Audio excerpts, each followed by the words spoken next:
physics. So how do people in different time periods interpret physics, and what would they be calculating? And in other words, like how would they see the world around them and its causal mechanisms?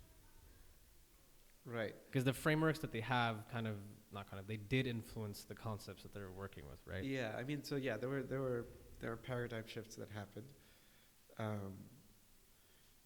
The big two are kind of like at the turn of the 1900s. Is you have the development of quantum mechanics and you have special and general relativity. Before that, people thought about things in terms of like absolute time. Like Newton's kind of idea was like time is absolute. When you have two masses, they kind of influence each other instantaneously over arbitrary distances, and didn't really have this idea of time as actually an active variable that can be played around with until Einstein came about. So that's one paradigm shift.